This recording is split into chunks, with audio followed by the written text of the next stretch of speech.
For information on the news around you, keep watching Face Talk YouTube channel. Subscribe to the latest news and press the bell icon. नमस्कार दोस्तों, मैं ज्योति एक बार फिर से आपका बहुत बहुत स्वागत करती हूँ अपने प्रोग्राम में खास मुलाकात। आज मैं यहाँ पहुँची हूँ शरीफाबाद राजपुरा गांव में और अब मुलाकात करवाऊंगी आपकी यहाँ की एक खास शख्सियत से जो हमारे साथ बनी हुई हैं और वो एक पुरुष ना होकर महिला है और हमारे साथ उपलब्ध है, हमारे साथ इंटरव्यू करने के लिए साथ बैठी है। ये हमारे लिए बहुत ही सौभाग्य की बात है कि हमारे साथ एक नहीं दो महिला उपलब्ध है और उनसे हम इस बारे में बात करेंगे वो अपने गांव में किस तरह के बदलाव करना चाहती हैं और क्या उन्होंने इस बार चुनाव जीतने पर रणनीति बनाई है। आपका ज़्यादा वक्त ना लेते हुए चलिए मैं आपकी उनसे बात करवाती हूँ। नमस्कार जी। नमस्कार मैम। आपका शुभ नाम? वंदना। वंदना। हाँ जी। आप कितनी पढ़ी लिखी? मैं बीएड कर रही हूँ। बीएड? हाँ जी। चलिए, आपने राजनीति में कदम रखने के लिए ऐसा क्या सोचा कि आपको राजनीति में कदम रखना चाहिए? ऐसा क्या सोचा? हाँ, कुछ बदलाव करने हो गांव में, आपको लगा हो आपकी अभी जैसा कि आपने मुझे अभी कुछ देर पहले बताया कि आपकी थोड़ी नई नई शादी हुई है, आप कुछ बदलाव करना चाहते हैं शिक्षा को लेकर? हाँ जी, मैं चाहती हूँ कि लड़कियाँ आगे बढ़ें, पढ़ें और सक्सेस जो हमारे देश का मतलब हाँ। अब मैं यहाँ पे पॉलिटिक्स में आई हूँ हाँ। तो लड़कियाँ भी आगे लिख पढ़ के तो पॉलिटिक्स में आए और मतलब पूरा देश को सुधारें। जैसे वो देश में एक नारा है ना, बेटी बचाओ और बेटी पढ़ाओ, आप उसको आगे ले जाना चाहते हैं? हाँ जी। अच्छा, तो आपने कुछ रणनीति ऐसी सोची होगी कि मुझे गांव में थोड़ा और कुछ ऐसा बदलाव करना है। एक मिनट, टेक काटो भैया। हाँ, तो कुछ कह रही थी आप? चलिए मैडम, आप कुछ कहना चाहती थी? मैंने सुना। मैं चाहती हूँ कि हमारे गांव में एक सिलाई सेंटर हो लड़कियों के लिए। अच्छा। ताकि लड़की आगे बढ़ सके सिलाई करने के लिए। कभी गांव-गांव जाना पड़ता है।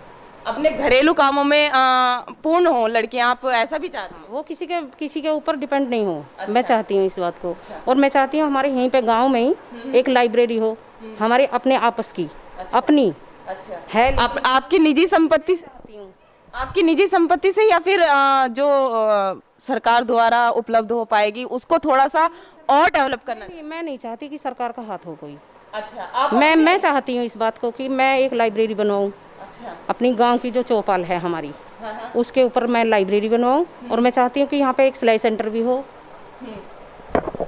ताकि लड़की आगे बढ़ने की कोशिश करती हैं जो वो पीछे रह जाती हैं क्योंकि हमारे यहाँ से फर्रुखनगर बहुत दूर है। लड़की दोपहरी में जाती हैं धूप में। अब देखो दुनिया का तो कुछ नहीं पता, हाथ से तो कहीं भी हो सकते हैं, इतनी दूर जाती हैं। उससे अच्छा है कि लड़की अपने गांव में रहकर उच्च शिक्षा को प्राप्त करे। हाँ, मैं चाहती हूँ इस बात को।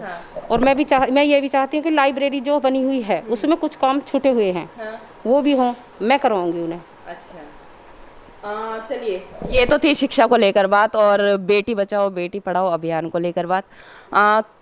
सफाई को लेकर आप कितना कार्य पिछले 5 सालों में हुआ है उसका थोड़ा सा वर्णन बताइए। सफाई के बारे में यहाँ पे कम से कम 10 या 15 मजदूर कंटिन्यूज लगे हुए हैं। अच्छा। जो अपने पर्सनल हैं वो हैं 2। अच्छा। मैं चाहती हूँ कि इस गांव में बड़ा गांव है। कितनी संख्या है आपके गांव की? यहाँ पे 3,500। 3,500। मैं चाहती हूँ कम से कम 5 मजदूर चाहिए सफाई वाले यहाँ पे। सरकार से कितने सफाई कर्मचारी मिले हुए हैं? 2 मिले हुए हैं। 2 मिले हुए हैं। तो आप जो बता रही हैं कि थोड़े से और होने चाहिए, तो क्या वो 5 होने चाहिए? तो जो सरकार तो 2 ही उपलब्ध करा पाएगी, तो जो निजी 3 कर्मचारी होंगे क्या वो आप अपने निजी संपत्ति से रखेंगे? सरकार की सलाह लूँगी। अगर जो नहीं मानते हैं तो मैं 2 अपनी तरफ से करूँगी। 2 वो हैं। अपील करेंगे आप सरकार से कि हमारे गाँव की संख्या इतनी है और हमें बढ़ने चाहिए। बढ़ने चाहिए जी। ठीक है। कुछ ऐसी बात जो अब आने वाले 5 सालों में आपके मन में हो कि मुझे और भी थोड़ा सा ये बदलाव और चाहिए, बल्कि हुआ है गांव में बदलाव, ऐसा नहीं है पिछले 5 सालों में भी हुआ होगा?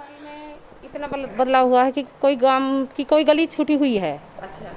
बनने से, पक्का होने से, कि मैं चाहती हूँ कि मैं उसे पूरा करूँ जी, और करूँगी मैं, बिल्कुल करूँगी। बहुत अच्छी बात है। मैं तो सच में मैंने पहली बार देखा है कि मेरे साथ 2 लेडीज़ बैठी हैं और मैं उनका इंटरव्यू कर रही हूँ, वरना लेडीज़ बैठती हैं साथ में। सौभाग्य है कि मैं आपसे बात कर रही हूँ। इस तरीके से मैं पहले नहीं बोल पाई जिस तरीके से मैं अब बोल रही हूँ, क्योंकि मैं कुछ दिन रह चुकी हूँ इस पॉलिटिक्स में।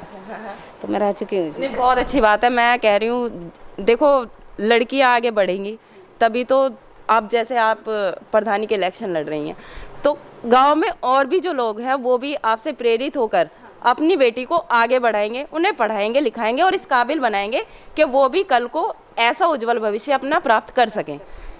मैं चाहती हूँ, बाकी यहाँ पे 3 कैंडिडेट खड़े हुए हैं। हम ऐसा नहीं कि हम वाद विवाद से, कुछ नहीं, बड़े प्यार से।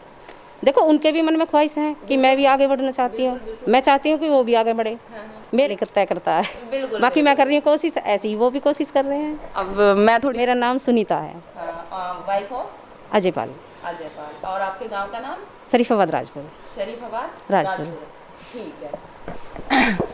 तो ये थी हमारे साथ 2 लेडीज़ जिनसे हमने बात करी। उनके घर पर हम विराजमान हैं, जिन्होंने अपने विचार हमारे कैमरे के माध्यम रखे और उन्होंने बताया शिक्षा को लेकर, सफाई को लेकर, और काफ़ी सारे ऐसे बदलाव हैं जिनको वो परिवर्तन करना चाहती हैं और हम भी चाहते हैं वो अपने इस परिवर्तन में कामयाब हों, लड़कियों को अच्छी शिक्षा मिले और वे आगे बढ़ सके और अपना उज्जवल भविष्य प्राप्त कर सके।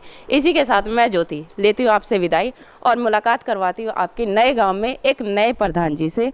कैमरामैन रविंद्र यादव जी के साथ। नमस्कार।